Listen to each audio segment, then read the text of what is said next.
Well, Chip, I guess this is our first episode. Good to see you, my friend. Um, I was wondering if we could maybe recreate the story of Esther you told me. It was a while ago, but I thought maybe you could talk about what you see as the main themes of that story, like what she was showing us in her actions and what Mordecai does, and then kind of like Okay. more of those life lessons you do such a great job of pulling from a lot of these old biblical stories. Ones that I was dumb enough I had to learn the hard way myself, you mean? We're all there. Well, I am, that's for sure. As you know, there are a lot of themes and subtopics that, you could go through in the book of Esther, or almost any other book of the Bible. But it's always held a special place for me, along with the story of Joseph back in Genesis, and the story of Daniel, the story of Nehemiah, and the story of Jonah. Now, I love David and all that kind of stuff, but that's been done to death. Yeah. The reason I like some of these others is because they show what happens when, and I made a post about this on LinkedIn yesterday, I think, in prep for this. I was reading through Esther again. And one of the things about Mordecai that came out, people forget that a lot of God's giants, and we see the stories, all right? And we're like, yeah, that's what a giant of God does. They beat up on the enemy and they defeat the bad guys. Yeah, but sometimes they do it while they're in places they would never have gone on their own, and they're in circumstances that they never would have signed up for on their own, Mhm. and they're under conditions that nobody would want to be under, i.e., Joseph. I mean, he was his dad's favorite son of all 12, well, 13. And yet he was ostracized by his older brothers. That wasn't fun. Then they throw him in a cistern. They want to kill him. One of them finally has the sense to say, no, we're not going to do that. And they said, hey, let's make a little money off of him. So they sold him to the Midianites. And then the Midianites sold him to Potiphar. And then he did the right thing with Potiphar. And then he wound up, that whole story. But preachers go on about, the faith and the courage and the godliness of whether Joseph, Daniel, whoever. And the audience sits there a lot of times and they forget, because I know what they're thinking. I've been in that audience. I've been one of them. And they think, boy, I wish I had that faith. Boy, I wish I could do those great things. Boy, I wish God would use me like that. All right, go find yourself an empty well and throw yourself in it and hope the Midianites pull you out and sell you to somebody. What? Yeah, that's where it starts. Or Daniel.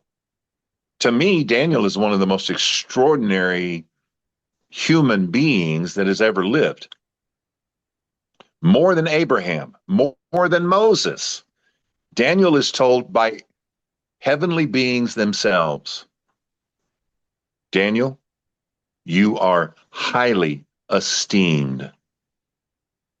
And what they were saying was, in the eternal realm, in heaven, by God and all his angels, you, Daniel, are talked about, thought very well of. You are highly esteemed. I'm like, sign me up, coach. Okay. Then be a Jewish royal, which is what he was. He was either royalty or of the nobility, which is just one step underneath the royalty. When Nebuchadnezzar came in and killed most of them and took some of the best of them, and historians outside of the Bible let you know what happened. The Babylonians had a way of doing things. They wanted you broken. I guess the Marines learned from them, because it didn't matter who you were, male or female, whatever. They stripped you naked They tied you with heavy rope and gave you just enough rope to the next person that you could walk, but you couldn't run anywhere. You couldn't get away. And they marched you 900 miles from Jerusalem to Babylon. 900 miles. Well, what'd you do when you had to go to the bathroom? Yeah. What did you do? What did the ladies do? Yeah. What did they do? So that's how Daniel got his start of being highly esteemed by God. He winds up not serving God in Jerusalem at the temple, but serving God as he's been told, you are going to serve the man that killed almost everybody in your country, stripped you and a bunch of other people naked and marched you 900 miles, and you're going to do it with all your heart. So here, learn Babylonian. Here, learn our music. Here, learn our literature. Here, learn our language, and watch your manners. But Daniel resolved in himself, the Bible says, that he would not defile himself with the king's food or wine. Was there anything wrong with the king's food or wine? No. But according to Jewish law at that time, there were things he was being fed which were very rich, very good. I'd sign up for it. But he couldn't do it in all good conscience, and he wasn't going to do it. All right. So anyway, blah, blah, blah. Yeah. So what about Esther?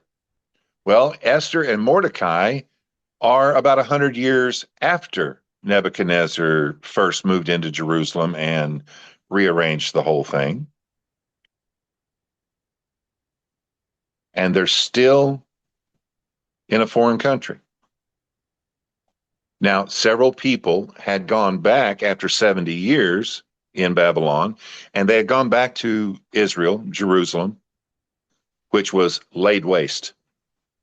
I mean, it's like Beirut, just it was annihilated. And bit by bit, they rebuilt. Bit by bit, they tried to get their country back in order. But the people that had been moved in by Nebuchadnezzar and the others, the outlayers, if you will, the outsiders, didn't want them to be there, didn't want them to succeed, and they were always poking at them. You're not supposed to be here. The king's not going to like when I tell him what you're trying to do. Well, the king's the one that sent us here. That kind of stuff. But a lot of people, you find out, stayed up there. Now, Susa, did you know this? Babylon's over here. Susa's over here, about 200 miles away, but still up in Persia, Okay. modern day Iran. Okay, that area.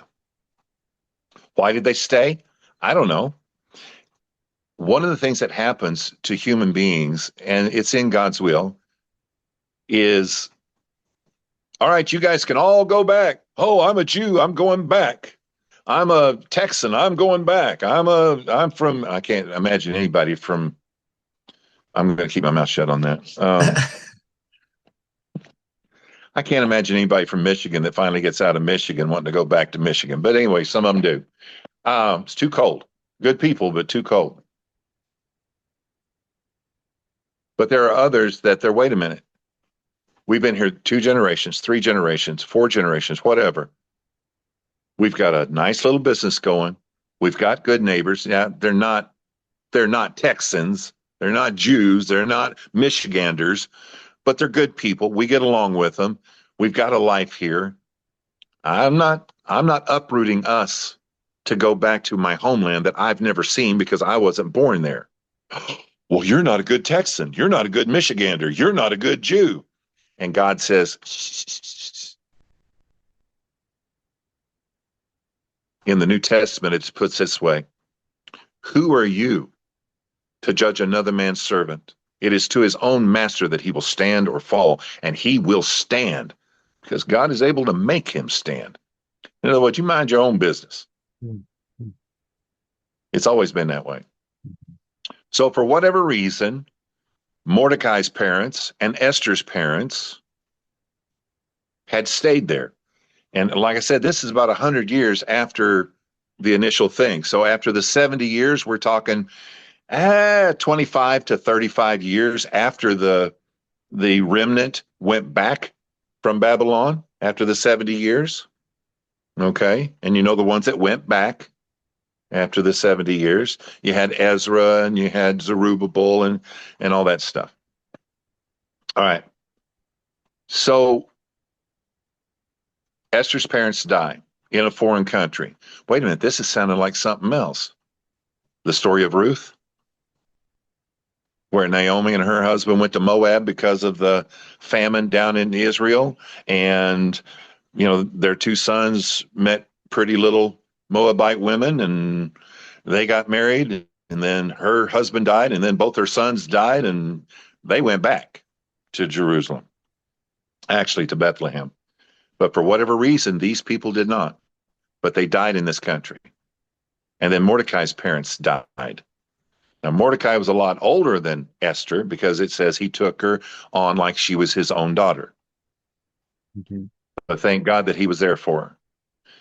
There are two phenomenal people in this. Esther's not the most phenomenal. And that's going to blow dry some people's hair, but that's just the truth of it. Mordecai is the real unbelievable genius in this whole thing. Esther is a good girl. Esther is following the mores, norms, and terms of action of that period in history. Well, she went into, be with a what am I trying to say? A Gentile king. No, she was picked to go be with a king. That's how they looked at it, period. All right. That's where I live. The king wants to see me. I'm going to go see him. Well, if she was a good girl, she'd have told him no. Vashti tried that. You know how that worked for her. It was the norms of the time that's just the way that it worked. So you can argue with it. You can say that ain't fair. It ain't right. It's not kosher. You can do whatever you want. But women wore nose rings and that kind of stuff. I don't really get into that these days, but it was a norm back then. Men did this. I wouldn't do some of the things they did, but it was the norm back then. But when Vashti did what she did, oh, by the way, you do realize that Esther is the only book in the Bible that the word God, the name God, or any derivative thereof never appears. Did you know that? I only learned that from you last time we chatted. So, Oh, no. See, you need to act like you're an oh, experienced. oh, Oh yeah, I knew that, Chip. Yeah, I knew that uh, already. I handed you an easy one, kid. Look what you did with it. You do a good job. So, how did it wind up in the Bible, Tom? It's the only book in the Bible where the name God, a reference to Jehovah, Yahweh, Adonai, none of it ever appears. How did it wind up in the Bible? maybe because it was speaking God's actions through people, so they didn't need to say his name. You smarter than most preachers, kid. That'll work. That's exactly it. When his footprints and fingerprints are so distinct and they're all over it, you don't need to have the word Jehovah, Yahweh, Adonai, Elohim, blah, blah, blah, plastered around it. How is it the Bible puts it in another place? What are you The referring to? firmament declares the handiwork of God. Oh, yeah, yeah, yeah. Uh-huh. Yeah. So without saying his name, you can see his personality all over. And Esther is full of it. Number one, when the Bible, hold on. Did you hear my old clock? Yeah. Nice clock. Yeah. That that clock is right there somewhere. My mother learned to tell time on that clock. I learned to tell time on that clock. I like that clock. It's 100 and almost 50 years old. 1876 is when it was built. I'm an old fart.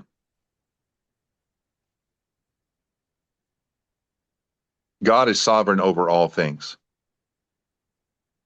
Now we read those verses and we say that to each other. Well, your will be done, God. we don't really want his will to be done because we're scared of what that will is. At least I am. I'll just hold my hand up. Thy will be done, but don't forget what I wanted you to do. Yeah. I'm just being honest. That's the way I pray. I'm Mhm. working on not doing that. His will is always right. His will is always grand. His will is always the most powerful, the most profitable there is. But his will includes sometimes wells, Midianite traders, whips, prison. Anyway, God is sovereign in the lives of these people. Now, keep in mind, that's why I talked about earlier. A lot of people 30, 35 years before this had already left Babylon. They couldn't wait to get out. You're foreigners. We shouldn't have ever been brought here. Blah, blah, blah, blah, blah. We're going home. Okay. God's back here in Israel. God's watching over the people in Jerusalem. He's watching over the worshipers at the temple. Yes, he was. Guess where else he was, Tom? 985 miles away in Susa, watching over the people that had stayed there. Well, that was because they were Jews. What? Hold on a minute. Do I need to read the book of Jonah to you? Jonah did not want to go to Nineveh because the Ninevites were nasty Gentiles, and they were nasty Gentiles that had done horrific things to some of the Jews historically.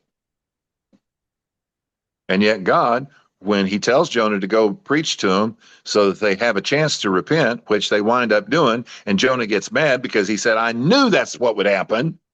And God says, do you have a right to be mad? I do. I'm so mad I wish I was dead. And instead of granting his request, thank God, God tries to explain to him again. You were all concerned about this plant that I may grow up overnight so that you would have some shade. And then I took it away overnight, even though you didn't plant it, you didn't water it, you had nothing to do with it. You're worried about that. Why shouldn't I be worried about them? Listen, over 120 souls and many animals. How did God know how many people were in Nineveh and that they had a lot of animals, Tom? Because he's God. Okay, that's a cheap answer. Come on now. Come on. I'm not sure what you're looking for. Because he's mindful of every human being he's created, whether they're black, white, brown, yellow, green, whether they live in Michigan, Texas, or South Arkansas. God cares about people. And so he cared about the ones that were left back in Babylon. So all of this culminates. Vashti does the right thing. Now, you'll have preachers get off on bizarre little sidetracks. Well, what the king wanted was her to come out naked. Where the heck did you get that? You dirty-minded Baptist. What is wrong with you? Yeah. Or Church of Christ or whatever. That's not it. What it was is she had enough character and integrity that when the king was drunk and everybody else in that room was drunk, he goes, you got to see my wife. Boy, I tell you what, when she's wearing that crown, she looks every bit the queen she is. Hey, go tell my wife, put that crown on and come on in here and show the boys what I'm talking about. And she says, I ain't coming into a bunch of dadgum drunks and walk around so you can go, boy, you're right. That's one good looking queen right there. And so she said no. She did the right thing. And she spent the rest of her life basically alone because he let her live and he took care of her, but she was never with another man. All she had was other women to talk to and eunuchs and was never allowed to be queen again. Well, that's not fair. Hey, life ain't fair. So that happens. Esther gets picked out of all the pretty little girls, virgins that they've got. And She was probably somewhere between 19 and 25, you know. Mhm. She gets picked at the same time, and you'd think, well, okay, she gets picked, so God's fixing to bless his people. It's not exactly how it worked out because she gets picked. She's queen about 5 years. All right. For whatever reason, Mordecai told her right from the beginning, don't tell anybody about your family or your people. In other words, your lineage, that you're a Jew. Why? I don't know. To this day, I don't know why he did that. It sure wasn't because he was ashamed of it, but he just told her, don't tell anybody. And she was a good girl and she acted just like he was her father right on through. Whatever he said, she did. So she didn't tell anybody. Of course, she was just good looking. Bible said she had a beautiful figure and was beautiful to look at. So I don't think the king was too worried about doing a background check. Just to be honest with you. Huh. So she's queen for about 5 years. In that 5 years, Mordecai goes back and forth every day to the gates of the castle, not castle, but whatever, the king's place, palace, to check and see on what's going on with her. One day while he's there in the early days, he overhears these two guards. Did you hear what the king did? Yeah, he's such an idiot. I can't stand that sucker. I can't either. I think, you know what I think? I think we ought to kill him. I think that's a good idea. I mean, we're big, bad, tough guys with hairy chests, and we're guards. I think we ought to kill him. Mordecai overhears it. Doesn't work for the king. Keep that in mind. Doesn't work for him. And he is a Gentile. He's a foreigner to them, to Mordecai. But he tells Esther. The Esther tells the queen, or tells the king, gives Mordecai the credit. They do a little bit of research. They do an investigation like Pam Bondi and Cash Patel, and they find out, you know what? It's a true story. You two did say all that. And they skewer them just like Korean beef sticks. And that's the end of it. Now, it is written down in the annals of the king, but that's the end of it. Mordecai goes on with his life. Esther goes on with being queen. 5 years goes by. During that period of time, this piece of garbage called Haman somehow worms his way into the king's, in his face and in his good graces. And he's just slimy and smooth and rich enough that the king makes him number two in the entire kingdom. Well, Haman is all about the Benjamins and he's all about the title. So instantly, he makes this thing where anytime I come down the road, everybody has to bow and pay homage to me. Well, you know how that flies with a true follower of God. I'll do the job. I'll give you 100%. I'll be polite. I'll be respectful, but I'm not bowing to you. I don't care who you are. I bow to God and God only. Daniel did that. Now, Daniel would, bow down and say, "O King, live forever." That was a matter of standard practice and everything else. But when it came to worshiping, that's different. Remember the golden image that Nebuchadnezzar set up out in the plain? Yep. Meshach, Shadrach, and Abednego? No, not bowing down. You bow down to me every day when you come in front of me. That's different. That's like shaking hands. That's like saying, yes, sir. That's like saluting. When Right. you got in front of the king, you bowed down until he acknowledged you. Then you came up and you said, okay, what can I do for you, king? What do you need? But to bow down when it says worship this, nope, not doing it. And so Mordecai, as Haman would come down and here comes the great Haman, piece of garbage. And everybody else bowed and, oh, yeah, yeah. Mordecai just stood there and looked at him. I mean, he's like he's like a non-rambunctious uh, Trump. Mm. He ain't bowing for that sucker. Of course, he didn't mouth like Trump does, but he didn't bow. And Haman can't stand it. And so Haman finds out it's not good enough just to kill Mordecai. He says, who's his people? Well, he's a Jew. That's why he won't bow to you. Jews won't do that.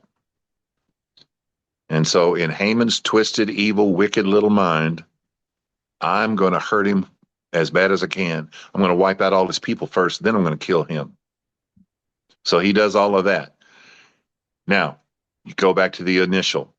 Mordecai had told Esther, don't tell anybody that you're a Jew. Why? I still don't know. I don't. But I know that it's beginning to fall into place. 5 years she's been the queen. 5 years she's pleased the king. 5 years she's right here in his heart. It wasn't just a bedroom thing. He really was looking for a queen, a helpmeet. And Esther was doing a good job. All right. Now, if he had known she was a Jew all this time, would it have changed how close she was to his heart? Again, no, she had a gorgeous figure and she was beautiful to look at. And I don't think he was worried about any of that. But it would have changed the whole thing about Haman. Well, why didn't God work it that way? I don't know. I don't know. But I know it worked. Haman goes through all his machinations and hey king, there's this group of people in your kingdom and they're different from everybody else and they don't follow the laws. That was a lie. They were different from everybody else, but they followed the laws Mhm. and so on and so forth. And they don't need to be here. Matter of fact, they don't need to exist. And Xerxes was like way too many CEOs. If the CFO, COO, and all the rest of them say, well, this is what you need to do. Oh, okay. What? Do a little research, dude. Well, that's what I hired them for. No, no, not to tell you what to think. Mhm. Yeah, big Never. difference. Do the function they were hired for, but you still keep your finger on the pulse of the whole thing. He didn't. Oh, okay, Haman, you think that's the way it should be? Took the signet ring off his hand, handed it to Haman. Haman, just, I mean, that fast, went over to Kinko's and had all these copies run off in everybody's language that on this date, we're going to annihilate the Jews and you can keep all their property. And there was a lot of people signing up and lining up for that. See, when it looks like their hands are tied, their teeth are pulled, their eyes have been gouged out, a lot of people get a whole lot tougher around things. Mordecai finds out about it. He does tear his clothes. Again, he doesn't work for the king yet, but he's still checking on Esther.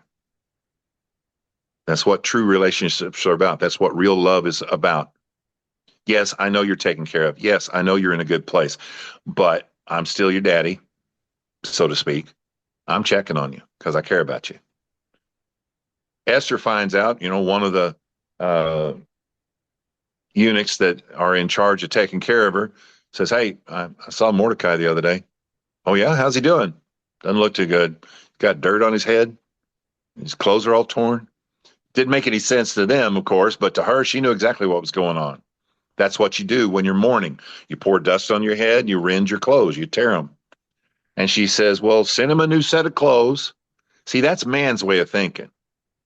Somebody's hurt, somebody's going through a rough time, send them a few bucks, do this, do that, and pat them on the head, and it's all good. It runs deeper than that, Tom. It runs deeper than that. Sometimes what people need from us more than anything else is for us just to sit there. The only Yeah. time Job's friends were of any value was for the 7 days when they saw him and he was so appalling to look at, so un-Job like, that they were stunned and they sat there with him for 7 days without saying a word. That's the only time they were worth a damn. Mhm. But parents try too hard, too often, too fast, too many times to fix their kids. And a lot of times, what their kids need is for you to just go and sit with them. What are you doing? Nothing. Okay. What are you doing? I'm doing nothing too. Well, that's weird, Dad. Well, that's weird, son. You want to do something else together? You're weird. Okay, I'm weird. And you stay there, it works. It works on that heart and it works on that mind. He ain't yelling at me. He ain't judging me. He's here with me. Now, does it work right then? No. But WD-40 doesn't always work in 3 seconds either. You got to give it a couple of days sometimes to get through all the rust on the threads. But the point is, Mordecai didn't need a new set of clothes. He needed to let Esther know what was going on. And he did. He sent word back with a copy of the edict that on this day, all the Jews are going to be killed and you can have all their stuff, everybody that joins in the killing. And that's throughout the entire kingdom. Every Jew in the kingdom.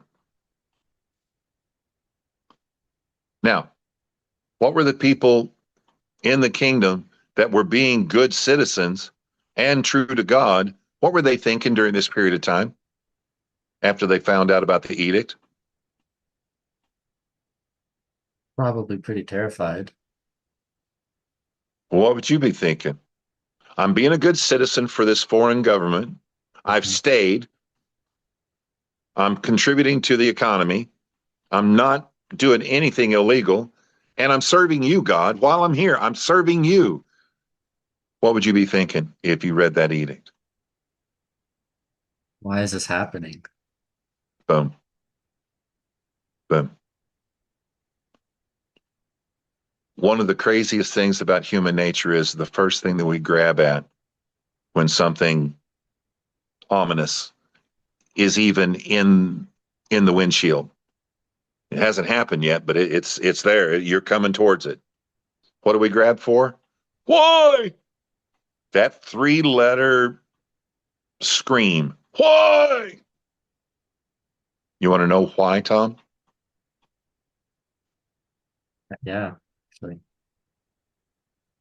Because when we have the why,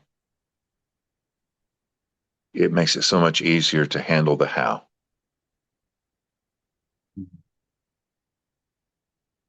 So true. At the Battle of the Bulge, why, when we're surrounded and the Germans give us a chance at surrender, which they had a history of not keeping their word on that. And that, what was he, colonel? Was he a colonel? I can't remember. He wasn't a general, he was a colonel, I think, or a major. He got that and he gave him a one-word answer. You remember what his answer was? No. Nuts. Nuts. I mean, he's totally surrounded. The ground's frozen. The air's frozen. Your hair's frozen. Everything's frozen. He's running out of ammo. He's running out of food. And they're surrounded. Nuts. I'm not surrendering. Mm. His soldiers, to a man, stood with him. Do you know why, Tom? No. Because they had their why. We're American airborne, by God. We're American soldiers. And we will live, fight, and die as American soldiers. We're not kneeling, period. So do what you're going to do.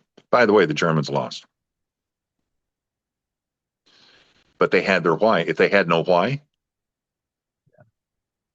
they'd have said, what in the why did you say that? Why did you do that? We can blah, blah, blah. Why? Mm. And when you're searching for a why, you're not on solid ground. I'll repeat. Mm. When you're searching for a why, you're never on solid ground. You're flailing. That's what asking why is. It's flailing, trying to get your feet underneath you. Because the ominous things, the horrendous things, the tragic things, the hard things, they don't just knock the wind out of you. They knock your feet out from under you.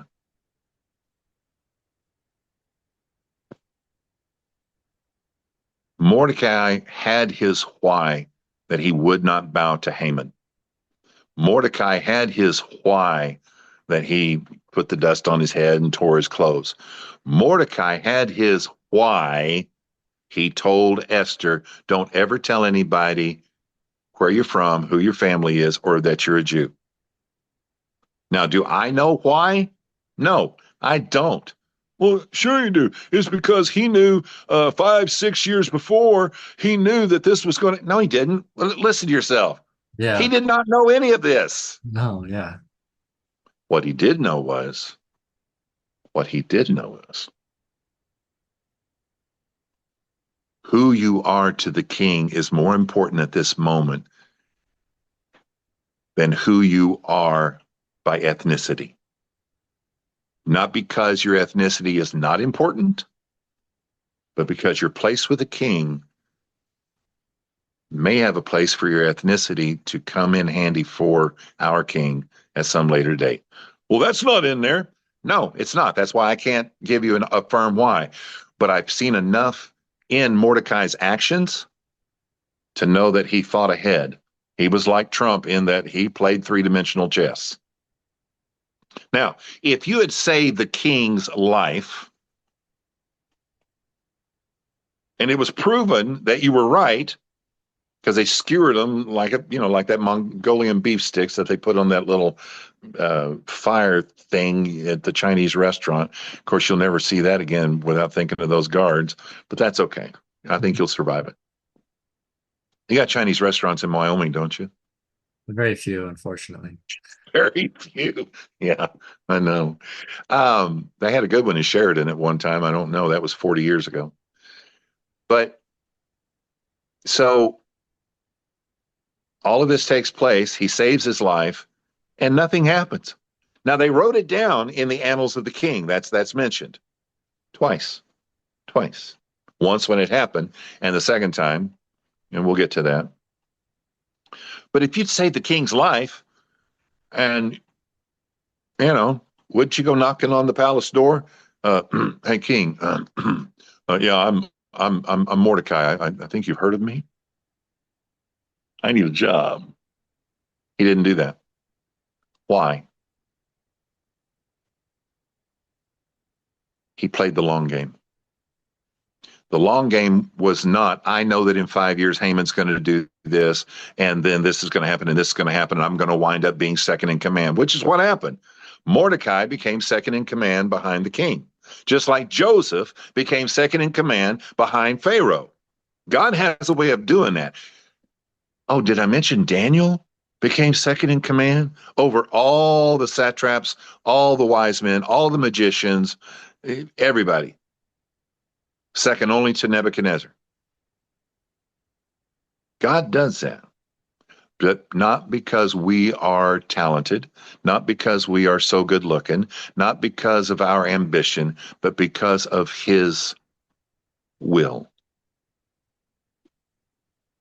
And if it's not his will for us to be that, whoever winds up being in that position in God's will, that's who I want. Yeah, but you're not going to make billions of dollars that way. Okay.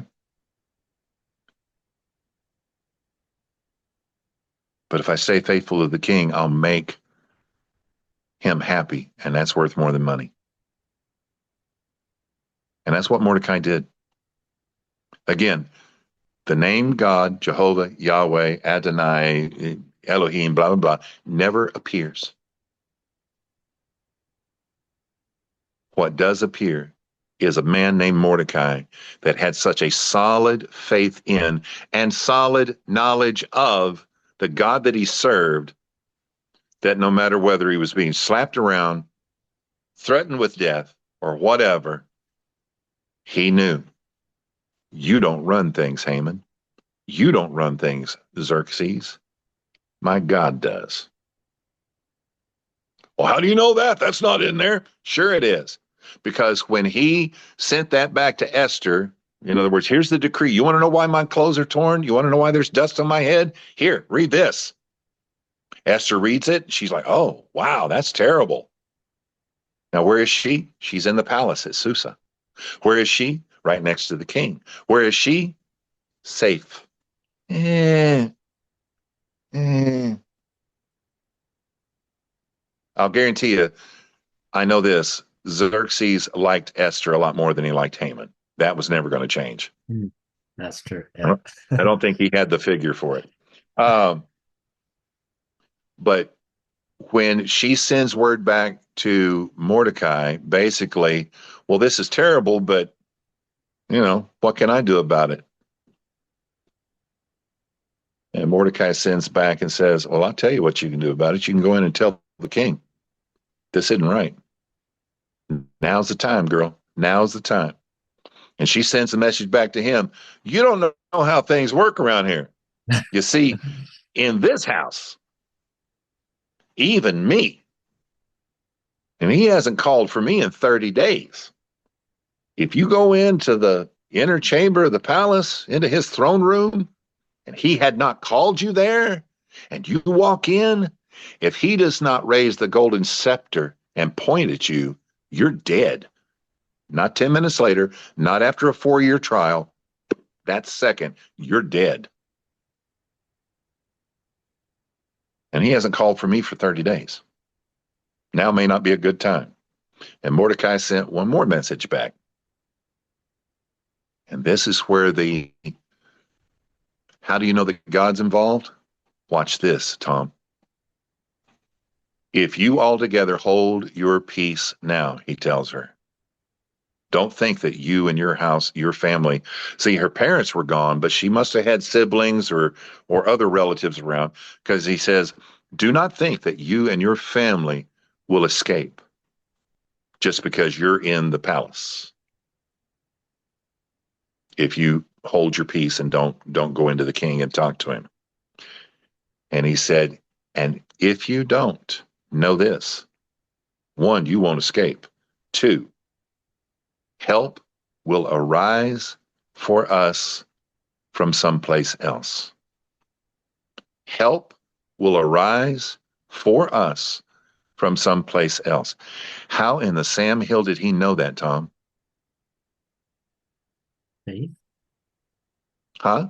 Faith In what? In who? in God. God's not mentioned.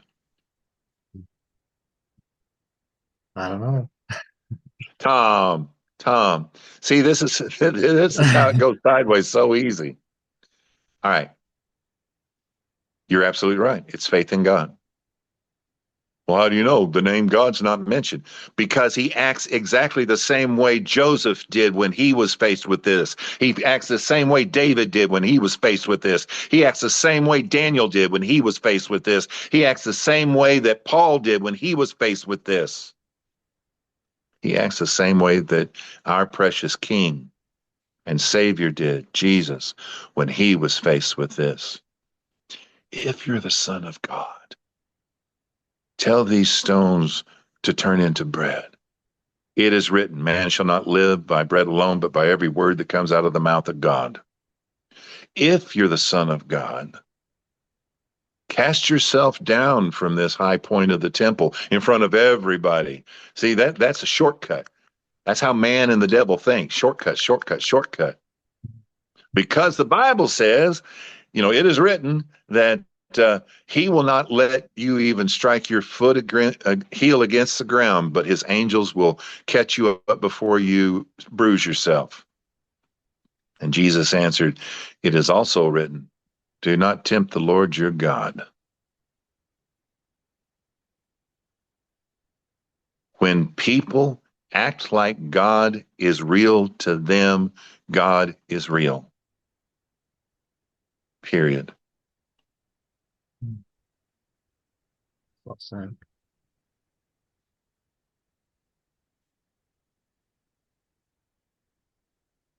One of the sad things that we do as human beings is we want every question we've ever had answered. When one thing's answered, well, yeah, but what about the pygmies that have never heard about Jesus? What about, blah? Come on, people.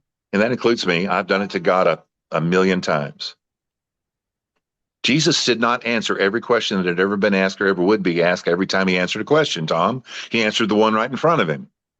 And that was good enough for the moment.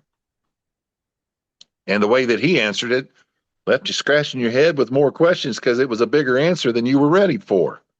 Yeah. So Mordecai knows that God will do what is right for his people no matter what happens. How did he know that? I'm asking a real question. How did he know that? Only because God's always been there before, Okay, but he was born and raised. side of all of that. So how did he know?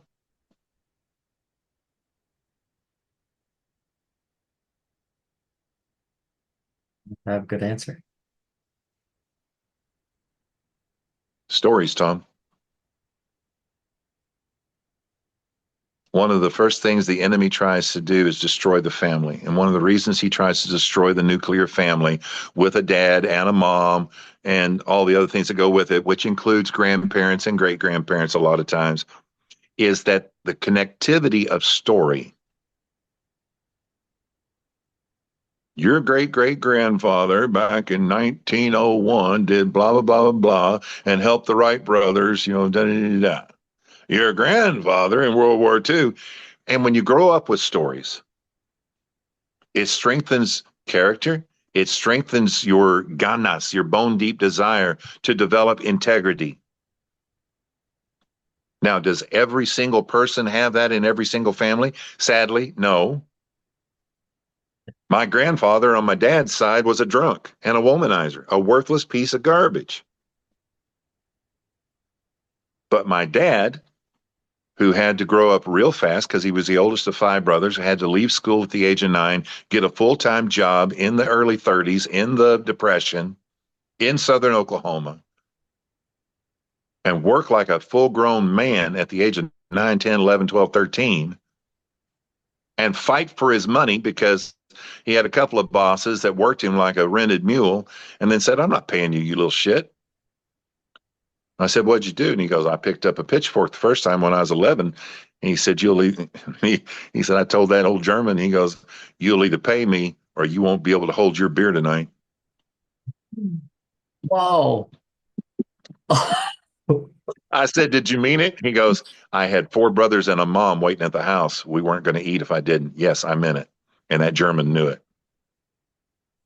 And he said, I said, well, what happened? He goes, now here. There's no sense in going like that. Here's your money. Don't ever come back. That was my dad at the age of 11. So I heard stories like that. And then I heard the ones, and he didn't talk about his dad much. That's another thing. Don't dwell on the filth and the negative all the time or for very long. Use it as a platform piece if you need to, but don't make it your whole foundation of your life. But my dad talked about what he did, what others did, what they did in World War II. And then he bragged on his buddies and he bragged on his friends and everything else. And all of his friends were men of character and integrity. And that just burned that into me. My mom died when I was 7. He remarried when I was 8. She was a worthless piece of garbage. She treated me like trash. She beat me. She called me everything but son. Well, son of a bitch and that kind of stuff. But you know what I'm saying?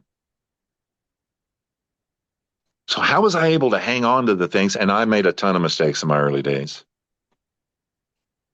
But how was I able to hang on to all of that and have the hunger and the drive and the desire to overcome circumstances and my own stupidity and wind up being whatever level and measure of a good man that God's allowed me to be?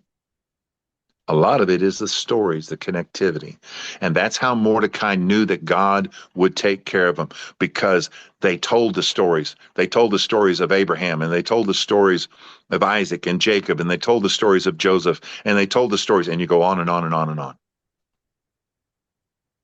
And I firmly believe that even though Susa's over here, I think it's about 200 miles from Babylon, Babylon was a city, all right? Nebuchadnezzar That was his kingdom. That was his big city. I can't think of the word. When the Medes and the Persians came in and took over, all right, right after Nebuchadnezzar died, his son took over. His son was a piece of garbage, and blah blah blah. And the Medo Persians came in, killed him, and started that. They moved their headquarters over to Susa, almost parallel, just straight across east. But I have a feeling that the stories of Daniel and Meshach and Shadrach and Abednego were told around the campfire too. Yeah. How do you pass it on? Stories. How do you know things? Stories. So he knew those stories and he gave Esther a choice. I don't run your life, girl, that's for sure. But I'm telling you flat out, you keep your peace because you're too chicken to stand up. Don't think you're going to survive it. And then he says this, Tom, and this is the turning point of the whole thing. Who knows, Mordecai said to Esther, who knows but what you were brought to the kingdom for just such a time as this? Mm, mm. One day towards the end of his ministry and his life on this side of forever, our Lord was with his disciples and they were walking through, and there was this man born blind sitting there begging. And the disciples turned and asked him, they said, "Hey, teacher, who sinned, this man or his parents, that he was born blind?" Again, the way we're taught, the things we're told, man thinks stupid. Without God, man thinks stupid. All men do. Black, white, brown, yellow, green, doesn't matter if you're Michigan, Texan, or whatever. And Jesus says this, neither. Neither him nor his parents did any sinning for this to happen. But this took place so that the glory of God may be seen. Now he was born blind and he spent 40, 50 years. I don't know, but it was over 30, blind as a bat. And the only job for a blind person was a beggar. Why? Remember? Why? The man never had a why that was true. He had the why, the same why that the disciples have been told. Well, the reason that man's born blind is because either him or his folks did something awful terrible. Yeah. That's a terrible why, Tom. That's a bad why. Awful. Yeah. And too many of us have been wearing the weight of bad whys. Well, the reason your marriage didn't work out is because you did blah, blah, blah, or because you're stupid, or because you're from Oklahoma, or whatever. Bad whys. And Jesus said, no, you got the wrong why. Here's the why. Now, does it make it any easier? Not right off the bat. Not right off the bat. I finally figured out some of the why of some of the most horrific things that have happened in my life. Some of it was my fault. A lot of it was other people's fault. And I thought I'd found my why. That wasn't the why. Those were components of a why, but that wasn't the why. The why was because God knew me before he ever formed me, Tom. And he knew that he was going to make of me however good a man that I am. And it's all from him. None of it's from me. And he knew that in order to make me, it's just like there's different woods. You see my bows over here? Hmm. Yeah. Okay. And this is going to be different, but here we go. They're made of different kinds of wood, Tom. Some of them got metal. All beautiful, all good, all fantastic bows. But they each have their own personality. They each have their own shooting characteristics and how they feel when you draw them and everything. And the tiger wood was easier to work than the shadua. And the shadua was a little easier to work than the I can't remember what that's called. And then you got the koa. Koa's hard. And I got some ironwood in one of them. And that's very hard. Now the craftsmen that made and the different ones made those different bows. But my point is the craftsman knows that if I'm working with maple, it's hard, but I can use this and make it happen in this time. If he's working with uh, koa, ironwood, blah blah blah blah blah. I'm going to have to take my time, and I'm going to go through 3 or 4 blades, and I'm going to have to, sharpen everything a lot.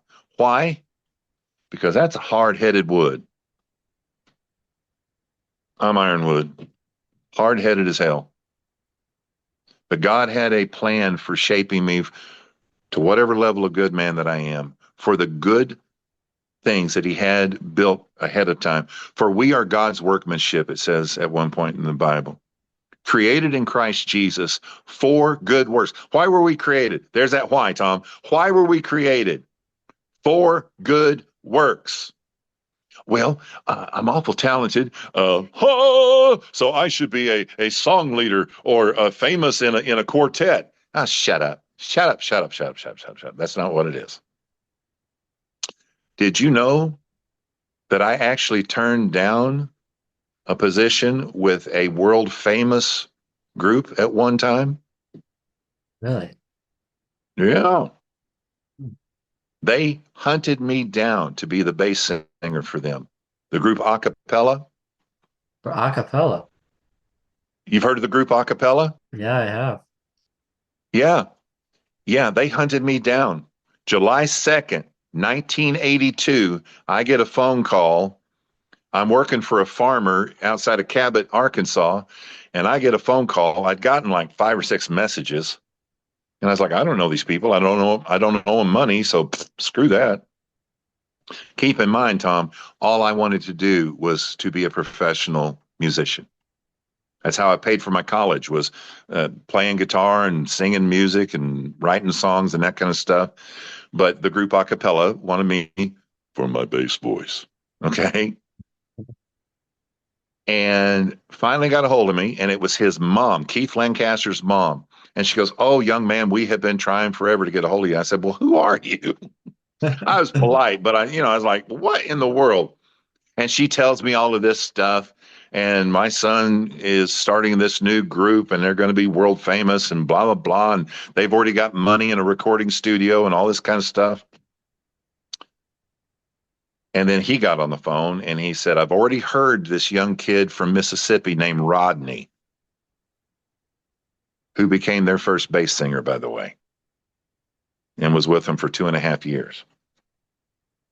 He goes, "I've already heard Rodney, but everybody in America at all the Christian college campuses, blah, blah, said that you're the man for the job, period."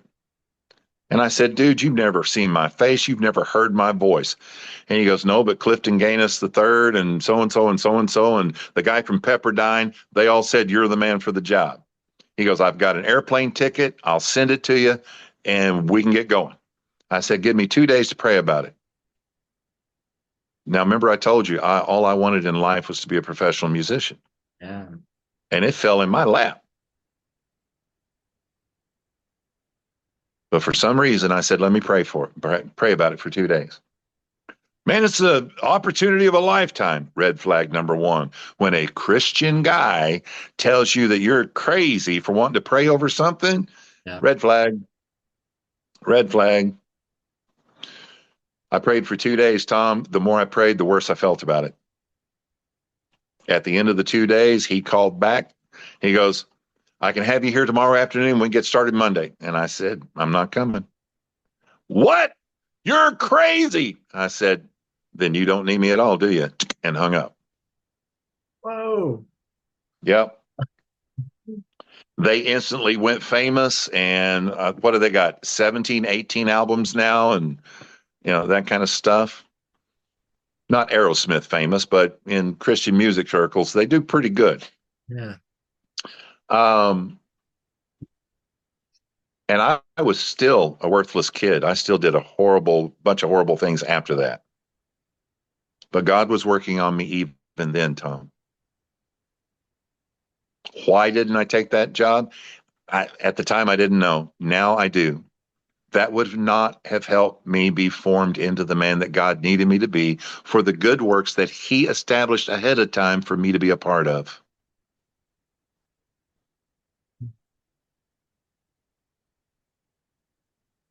Think on that Esther one. had no Yeah. idea why Mordecai told her not to tell anybody she was a Jewess. I still don't know the exact why, but I do know this. It worked out so beautifully because right before it was all going to take place and they were going to kill all the Jews, Esther said, I'll tell you what, to Mordecai. She sent one more, they sent a lot of messages back and forth. Um, she sent one more message back. All right, I'll tell you what, you gather all the Jews and you and all the Jews pray and fast for me for 3 days. And I and all the people in my little circle of influence, the ladies that are ladies in waiting or whatever, and the big brawny um, uh, eunuchs, that watch over me and stuff, we will pray too. And then one way or the other, I will go into the king, which is not legal. She had to put that in there one more time. That's not how things are done. And if I perish, I perish. We can be a good girl, a good boy. We can be godly. We can be all the things. We can do everything right, Tom,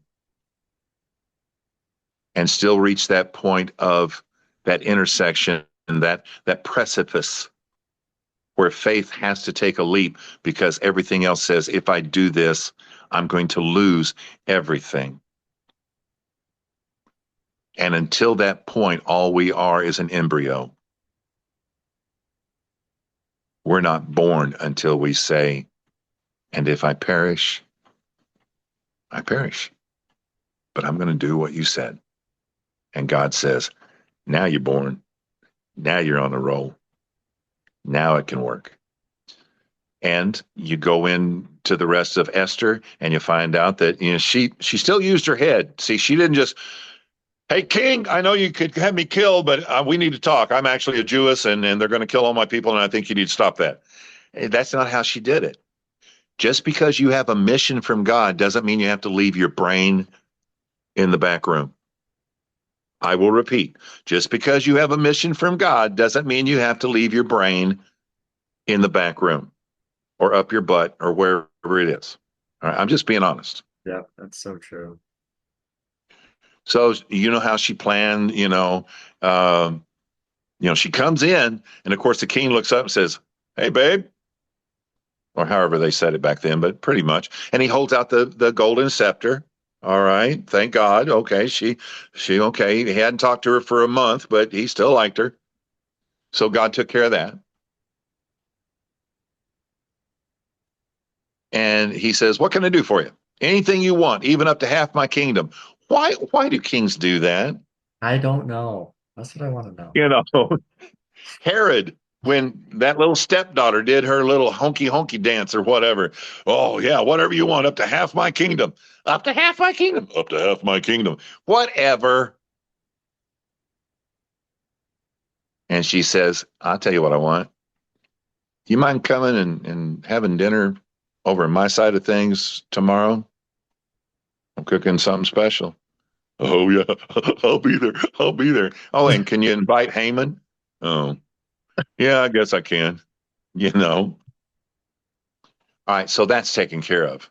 Now watch how things work. That's in the afternoon, let's say. All right. That night or that afternoon, Haman is also, because he can't stand the fact that Mordecai, every day he goes by and Mordecai just stands there and looks at him while everybody else is groveling on the ground. Even though they both know as they look at each other, Haman's looking at him saying, you know that I'm going to kill every Jew on the planet that I can get my hands on, and then I'm going to kill you. And Mordecai looks back at him and says, you have no idea who you're dealing with, boy. And it wasn't Mordecai. Where does the boldness of a true giant of the kingdom come from? It doesn't come from their muscle, their sinew, their hairy chest, their good looks, their bank account. It comes from them knowing you mess with me, you're messing with my God. And my God may have for me to get run over by you. My God may have for me to get beat up by you. But my God, in the end, will absolutely stomp a mud hole in you and walk it dry. That I do know. You have no idea who you're dealing with. That's the difference. So that afternoon, Haman's going back from the palace. He sees Mordecai standing there. Everybody's groveling. Again, he's been seeing it for months. He goes home that night and he says, I Mordecai. Everything's going, he's number two in the kingdom, Tom. He's one of the richest men in the world. He's one of the most influential men in the world. He has nothing to worry about. And all he can do when he gets home to his wife is piss and moan and bitch and gripe about this Jew, Mordecai, that still won't bow to his greatness. Does he not know who I am? And his wife and his friends say, look, you need to stop worrying about that dude. Why don't you just have a great big old pole, built out in the front yard and hang him on it tomorrow morning? Just get it over with. Yeah, that's a good idea. So he calls a bunch of people in and they build the pole overnight. And he thinks, tomorrow morning, I'm going to do this. He is going in. This is the next morning. Oh, wait, I missed a part. That night, see the sequence? Esther goes in and talks to the king. Hey, do you mind coming to a banquet and having Haman come? No, not a problem. Haman knows about that. Then Haman goes home. And even though he says, hey, I've just been invited to a private banquet with the king and the queen, I'm the only other person invited. Ain't that cool? But I can't enjoy it because Mordecai won't bow down to me and I hate his guts. Well, build the scaffold and hang him on it tomorrow. I think that's a great idea. Let's get it done, he says. That night, the king can't sleep. Why can't he sleep? Why, Tom? Here we go. Why? Why? Don't ask me, I ask you. Well, I don't know. The God that's not mentioned by name moves with his fingerprints on everything. Why can't the king sleep? I don't know why he couldn't sleep. Why didn't he just call for Esther and have a nice little matrimonial time and then be worn out and go to sleep? I don't know. But I know this. When you watch the actions, he can't sleep. He gets up. He doesn't want anybody singing to him, playing the harp or the guitar or the saxophone or whatever they had back in them days. He says, hey, I know the best Sominex, and you're too young to know what I'm talking about. It was a sleep aid that you could take and actually did pretty good. Instead of taking a pill or something, the best one that I know of is go get me the Annals of the King. How many times had he asked for them? I don't know, but I'll guarantee you it was very, very, very, very, very, very few. And yet on this night, right before the morning when all this stuff is supposed to take place, go get me the Annals of the King. They go and get them. And he's going through stuff, going through stuff. Yep, yep, yep. Okay, I'm not sleepy yet. Hold it. Wait a minute. About 5 years ago, those two guards that were going to kill me and blah, blah, blah. Yeah. Mordecai. Mordecai. Why do I know that name? Mordecai. Anyway, what was ever done for him? They look. They don't see anything. I guess nothing, King. Oh, well, that's not good. Sometimes people's oversight is not God's being mean to us. It's God's timing waiting for a later date.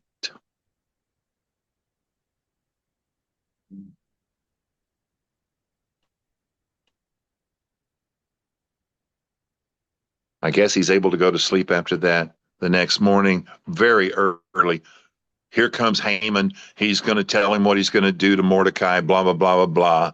And before he can open his mouth, before he even gets to the door, the king says, who's around that I can talk to about, what would you do for somebody that had done something this cool for the king, i.e. when Mordecai saved his life by letting him know about the plot. Well, Haman's right outside the door. Perfect. Tell Haman to come on in here. All of this in 12 hours.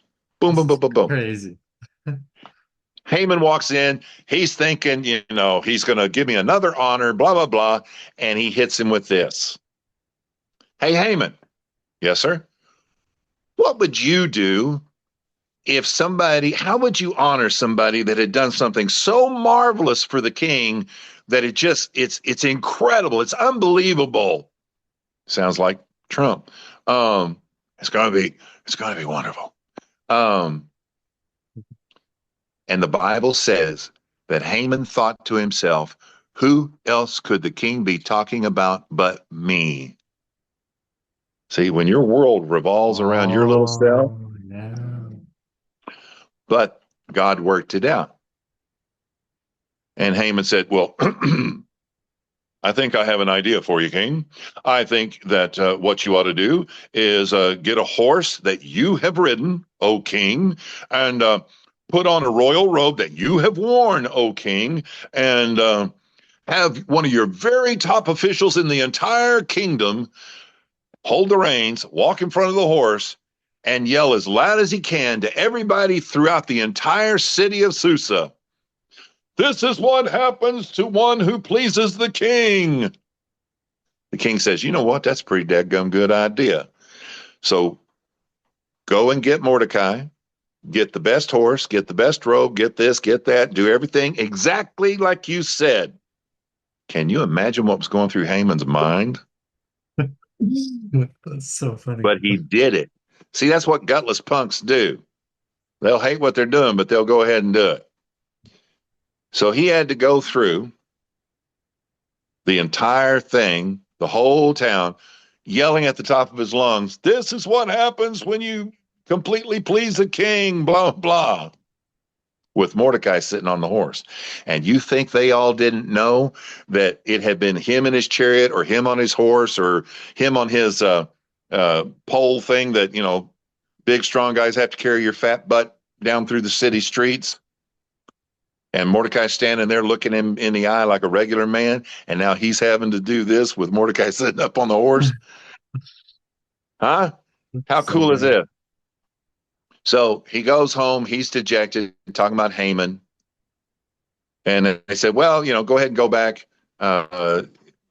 You're pretty much done for. If this is what's happened, and this is his wife and his friends, you're pretty much sunk, buddy. Oof, wouldn't want to be you right now. So he goes back because he still has that second dinner to go to. Remember, she said, the king says, what do you want? I'll give you half my kingdom. And she goes, well, come back to dinner tomorrow and I'll tell you. Okay, I guess I can come back for another great meal and conversation. So this is a second one. All of this in 24 hours. Boom, boom, boom, boom, boom, boom, boom. Haman comes back. At least he's still second in command. At least Esther still wants him there.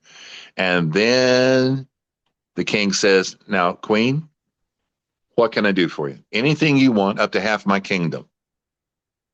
And she goes, well, okay, I'll tell you. What you can do is do something about the fact that all of my people, every one of my descent, of my kindred, of my ethnicity, are to be legally wiped out here in just a little bit. I think it was maybe a month later. And he goes, what? Yeah, every single one of my kin, of my people, is to be wiped out. Who would do such a thing? Now, the king's the one that said, okay, go ahead and do it, Haman. Like a CEO that didn't check out when he says, yeah, go ahead and buy 40 new trucks. And then when the bill comes due and you can't afford them, who would do such a thing? Well, you did, dude. You're the one that signed off on it. All right. But she didn't do that. She didn't nail him for being a laissez-faire king. She pointed right over at Haman and she goes, that man right there, Haman. And the king turned and looked at Haman, and Haman went green in the gills. Hold on. There's my clock. This is over 20 minutes. Sorry. That's okay. It's really good. And the king got up and he's mad. He's frustrated. He's confused, probably thinking about the fact that he's the one that, without doing any checking on it, gave the go ahead for it. But he storms out. Okay. He's so mad he can't even think straight. So he storms out. Haman, thinking that his schmoozing can still work, goes over to Esther where she's sitting on her cushions, couch, whatever, and throws himself, I guess, right at her lap, not in her lap, but at her lap. Please, please, please don't do this. And I'm so sorry. And I didn't know they were, that you were a Jew. I'll take it all back, blah, blah, blah. The king walks back in. Now, does he know that Haman's not trying to get in the sack with his wife? Yes, he knows that. But when you're mad as a hornet and you're a married man, you don't care. All you need is an excuse. Is he now trying to take advantage of my wife right here in my own room?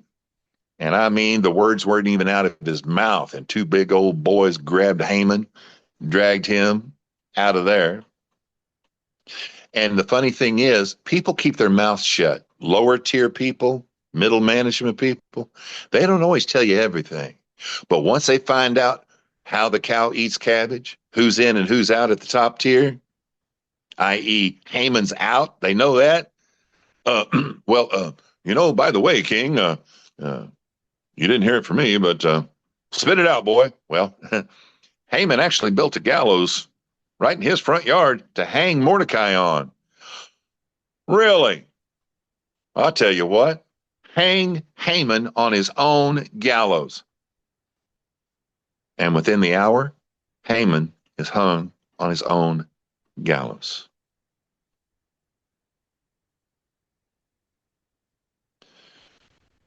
People that believe in evolution may not see God in the book of Esther,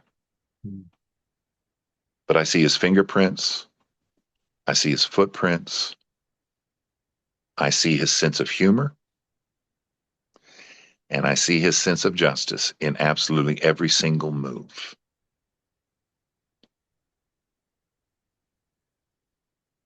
Esther is not the star of this story.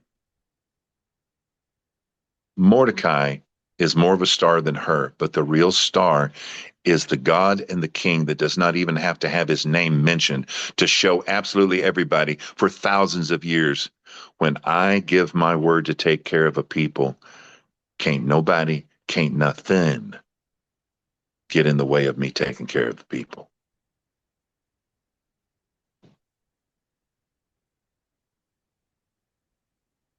God's the star. Mm. Esther was not real. She had not come to any fruition. Even though she was a good girl, she was an obedient girl, she was a classy girl. She was a Jewish, good. I mean, anybody would say, yep, good job. But she did not come to life until she reached that point where she said, and if I perish, I perish.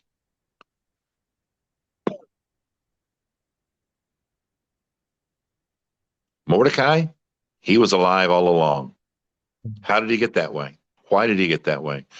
Because of the stories that his parents, uncles, aunts, grandparents, friends, neighbors, the guy that owned the cobbler shop, the guy that owned the wood shop, whatever, as he would sit as a child, as a young man, work, cleaning, whatever he did, I don't know. But they told the stories. They told the stories of others who had walked the life of faith down dark tunnels, dark valleys, barren plains, hard places, and God had always worked things out for their good and his glory. And it stuck. So what kind of stories are you going to tell your kids, Tom? Oh, some good ones. You see what I'm saying, though? Yeah, totally. Tell other people's kids. Tell other people's cousins and brothers. Because there's a lot of people that don't have the stories of faith. I have them because my mom, before she died, instilled them in me.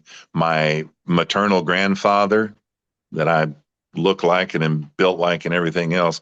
I got my dad's attitude, but my grandfather's everything else. I wish I had my dad's build. I could back up a lot of my attitude a lot easier because he was a mountain of a man. I'm just big and tall. But there were so many people down through, and there were friends. There were friends of my dad that knew what Betty Joe, my stepmom, was, and they were nice to her because they were friends with my dad. But they would take me for weekends or weeks at a time. You know, Emery, you and Betty go ahead and go, do whatever, and then they would tell me the stories of Daniel and Joseph and David and Jesus and buy me ice cream and cheeseburgers and Mhm. we had a good time and that kind of stuff. Tell the stories to the people you come across. Not all are hungry for them, but a bunch are. And you don't have to know them as in depth as I do. I didn't always know them as in depth as I do. But what you know, tell. And that'll Like, strengthen and give birth to faith in people that you would have never otherwise even thought of. Because that's how Esther came to life. That's how Mordecai was able to be as strong as he was. Because somebody else in a foreign land where they had been slaves and now they were outsiders, but they still know whose they were and who they were because of the stories. And that's all I got. for sure, Chip, that was really good. I wrote down quite a bit from that one. Gonna Well, think about one it. last point. Yeah. Mordecai was a foreigner in this land. All right. Mordecai did not work for the king until Haman died. All right. And then he was made number two in the kingdom. I don't know what he did for a living. I don't know what he did for a job. But in this foreign land, as an outsider, he taught me one thing. The same thing that Daniel did, the same thing that Joseph did, the same thing that others have. And that is the opportunities that we have within our grasp are always more important and more powerful than the ones we wish we had. I wish I was back in Jerusalem. I wish I was back with my people where I was known to be a royal. I was known to be a Levite, a priest, or whatever, so that I could do something marvelous and powerful. Well, why don't you do what you can here? With these knuckleheads, in this crappy place, in this sorry food? No, sir. For we are God's workmanship, created in Christ Jesus for good works. There's my why for existing. Whether I'm in Borger, Texas, working at the Phillips 66 refinery, or I'm in the boardroom of Bear Paints talking to senior VPs and the president of the company itself about something, or whether I'm at the grocery store in South Sioux City, Nebraska. Wherever I'm at, I am His. And there is always a good work. There's somebody to be kind to. There's somebody to stand up to. Stand up for what's right. You may take a beating for it, but that may be the good work that God had for you to do at that time. But there's always the opportunities that we have, no matter where we're at. Remember, I wanted to be a world famous musician, and I walked away from being a world famous musician. Didn't know why at the time.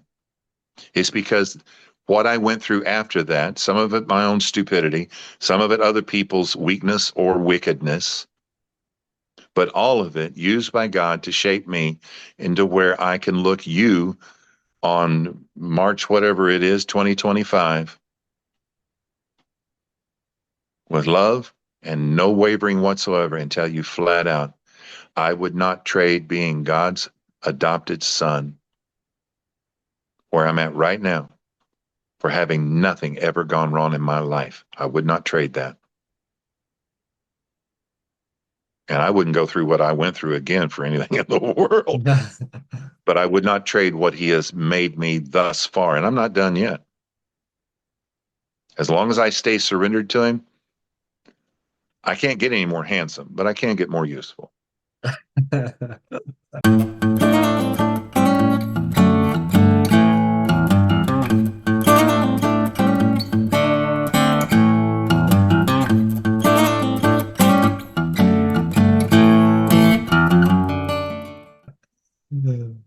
Uh, Always a pleasure, my friend. always, Jeff. Thank you so much. You're welcome to the shop anytime. Let's do this again soon. Yeah, sounds good. All right. Bye bye.